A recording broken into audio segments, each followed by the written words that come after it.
আমার চ্যানেলে তোমাদের সকলকে স্বাগত। আজ আমরা ক্লাস 8-এর রায় ও মার্টিন প্রশ্নবিচিত্রা থেকে ভূগোলের দ্বিতীয় পর্যায়ক্রমিক মূল্যায়নের পঞ্চম স্কুল সলভ করব।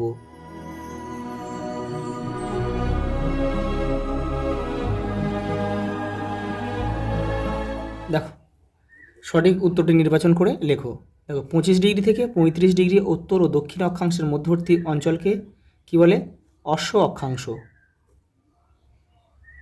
পরেরটা দেখো, স্থলবায়ুর তীব্রতা বাড়ে কোন সময়ে? ভোরবেলা। আর সমুদ্রবায়ু যদি থাকতো, সমুদ্রবায়ুর কিন্তু তীব্রতা বাড়ে বিকেল থেকে সন্ধ্যের দিকে। লাপ্লাটা নদী অববাহিকার সমভূমিকে কি বলে? পম্পাস। অপশান বি আমাদের সঠিক উত্তর। প্যাটাগোনিয়া মরুভূমি সৃষ্টির কারণ কি? এখানে হবে ভূমির উচ্চতা।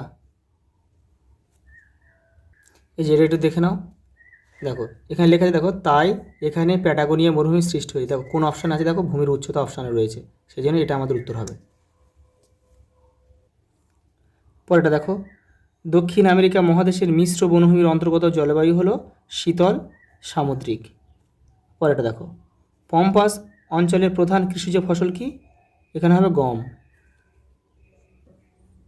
পরেরটা দেখো, চাঁদ ও সূর্যের চারপাশে বলয় আকারে মেঘ হলো স্যাট্রাস। এটা অশুদ্ধ হবে। এটা যে শুদ্ধ অশুদ্ধ দিয়েছে, এটা অশুদ্ধ হবে, এটা অশুদ্ধ হবে। কারণ কি? এটা হবে কিন্তু সিরোস্ট্র্যাটাস।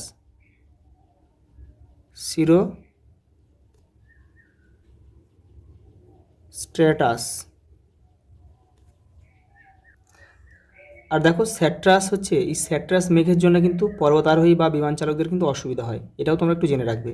পরেরটা দেখো, লরেন্সীয় উচ্চভূমি হলো সিল্ড মালভূমি। এটা কিন্তু সঠিক বা এটা শুদ্ধ। ঠিক যেমন নির্দেশ দেবে তেমন কিন্তু তোমরা লিখবে। পরেরটা দেখো, হুরন ও ইরি হ্রদের মধ্যবর্তী নায়াগ্রা জলপ্রপাত সৃষ্টি হয়েছে। এটাও কিন্তু শুদ্ধ। দেখো, পরের প্রশ্ন, শূন্যস্থান পূরণ করো। কোন তাপমাত্রায় বায়ু জলীয় বাষ্প দ্বারা সম্পৃক্ত হয়? এটা হবে শিশিরাঙ্ক।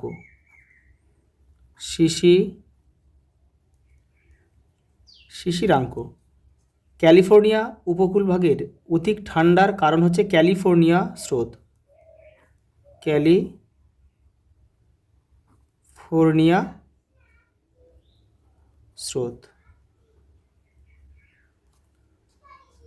জলবায়ুগত কারণে উত্তর আমেরিকার অধিকাংশ জায়গা জুড়ে উদ্ভিদের অরণ্য সৃষ্টি হয়েছে দেখা যায়। এটা হবে সরল বর্গীয়। পরেরটা দেখো,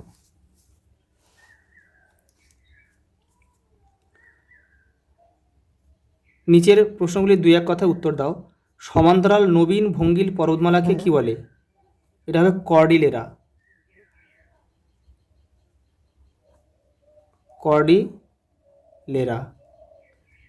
পরেরটা দেখো, কানাডীয় শিল্ড অঞ্চলের প্রধান স্বাভাবিক উদ্ভিদ কি? এখানে লিখতে হবে সরল বর্গীয় অরণ্য। সরল বর্গীয় উদ্ভিদ, তার মধ্যে পাইন, ফার, স্প্রু এগুলো পড়বে। পরের প্রশ্ন দেখো, উত্তর ও দক্ষিণ আমেরিকার মধ্যবর্তী সংকীর্ণ ভূখণ্ডের নাম হচ্ছে পানামা যোজক।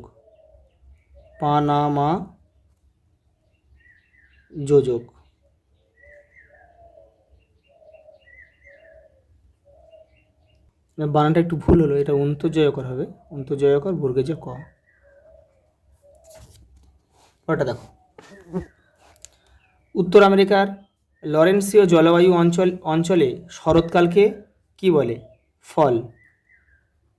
FALL। ওটা দেখো, এটা স্তম্ভ দিয়েছে, ডান দিক বাম দিক। দেখো, স্টেনশিয়া পশুচারণ ভূমি, তাহলে এটা আমরা এখানে 1 লিখব। দেখো, কর্ডোভা দুগ্ধ শিল্পকেন্দ্র, এখানে আমরা 2 লিখব।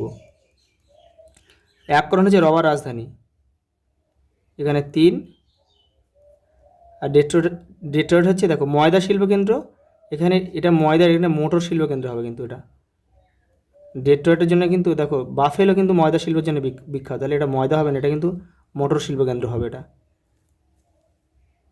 এটা আমি তোমাদের মোটর করে দিচ্ছি, এটা মোটর করে নেবে তোমরা। পরেরটা দেখো, ঘূর্ণবাদের চোখ কি? দেখো তোমাদের বইয়ের 48 নম্বর পেজে রয়েছে। এই যে দেখো এখান থেকে তোমরা লিখবে, এখান থেকে এই পর্যন্ত লিখবে, এই যে আই অফ সাইক্লোন। পরের প্রশ্ন দেখো, স্লিট কাকে বলে? দেখো এটা 49 নম্বর পেজে রয়েছে তোমাদের বইয়ের। এই দেখো, জলকণা ও তুষারকণার আংশিক মিশ্রিত রূপ হচ্ছে স্লিট। পরেটা দেখো, ঝোপ তুন্দ্রা কি? দেখো তোমাদের বই 86 নম্বর পেজে রয়েছে। দেখো এই যে এখান থেকে তোমাদের লিখতে হবে, কিন্তু শুধু এই নামটা দিয়ে দেবে যে উত্তর আমেরিকার তুন্দ্রা জলবায়ু অঞ্চলের, তারপরে এখান থেকে শুরু করবে। অধিকাংশ উদ্ভিদ ও শৈবাল ও গুল্ম জাতীয় গ্রীষ্মকালে বরফমুক্ত অঞ্চলে বাহারি ফুলের গাছ দেখা যায়। বরফমুক্ত স্থানে বার্চ, উইলো, জুনিপার প্রভৃতি গাছের ঝোপ দেখা যায়, এদের ঝোপ তুন্দ্রা বলা হয়। এই পর্যন্ত লিখবে। দেখো মৃত্যু উপত্যকা কোথায় অবস্থিত, কিন্তু এটা দেখো মান 2-এ রয়েছে, শুধু কোথায় অবস্থিত লিখলে কিন্তু তোমার 2 পাবে না, তাহলে তোমাদেরকে এটা পুরোটা লিখতে হবে, কিন্তু এই যে মৃত্যু উপত্যকায় পুরোটা লিখতে হবে, এখান থেকে এটা পুরোটা লিখলে তারপর তুমি তোমার 2 পাবে। বৃষ্টির ছায়াঞ্চল কীভাবে সৃষ্টি হয়েছে? দেখো 47 নম্বর পেজে রয়েছে তোমাদের বইয়ে। এই যে এখান থেকে তোমরা এটা পুরোটা লিখবে। এই ছবিটা দেখতে পাচ্ছ, এইটা কিন্তু বৃষ্টির ছায়াঞ্চলে। এই তোমরা কিন্তু এটা লিখে কিন্তু একটা ছবিটা দিলে কিন্তু খুব ভালো হয়। এটা প্রতিবাদ ঢাল, এটা অনুবাদ ঢাল, অনুবাদ ঢালে কিন্তু বৃষ্টির ছায়াঞ্চল গড়ে ওঠে। পরের প্রশ্ন দেখো, ক্রান্তীয় ও নাতিশীতোষ্ণ ঘূর্ণবাদের পার্থক্য লেখো। দেখো 48 পেজে রয়েছে, এখানে তোমাদের রয়েছে দেখো এটা হচ্ছে ক্রান্তীয় ঘূর্ণবাদ রয়েছে এখান থেকে, আর নিচে রয়েছে তোমাদের নাতিশীতোষ্ণ ঘূর্ণবাদ রয়েছে। এখান থেকে পড়ে কিন্তু তোমাদের পার্থক্যটা কিন্তু লিখতে হবে। পরেরটা দেখো, পম্পাস অঞ্চলকে দক্ষিণ আমেরিকার শস্য ভাণ্ডার বলে কেন? দেখো তোমাদের বইয়ের 106 নম্বর পেজ। এই দেখো এখান থেকে তোমাদের লিখতে হবে যে কৃষিকাজে দক্ষিণ আমেরিকার পম্পাস অঞ্চল বেশ উন্নত, এখান থেকে পুরোটা লিখতে হবে। পম্পাস অঞ্চল দক্ষিণ ভারতে দক্ষিণ আমেরিকার শস্য ভাণ্ডার নামে পরিচিত। পরের প্রশ্ন দেখো, সমুদ্র স্রোত ও বায়ু প্রবাহ কীভাবে দক্ষিণ আমেরিকার জলবায়ুর বৈচিত্র্যতা সৃষ্টি করেছে? দেখো 101 নম্বর পেজে দেখো, সমুদ্র স্রোত আর বায়ু প্রবাহ।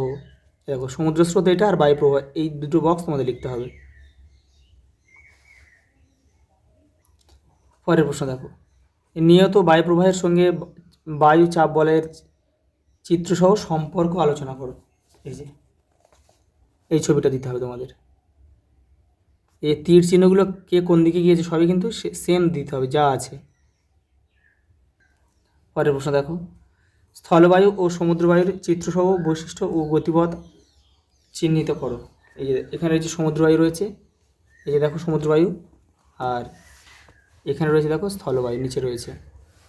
এই যে এখান থেকে পড়ে কিন্তু তোমাদের পার্থক্যটা কিন্তু করতে হবে। আজ এই পর্যন্ত, দেখা হবে পরের ভিডিওতে।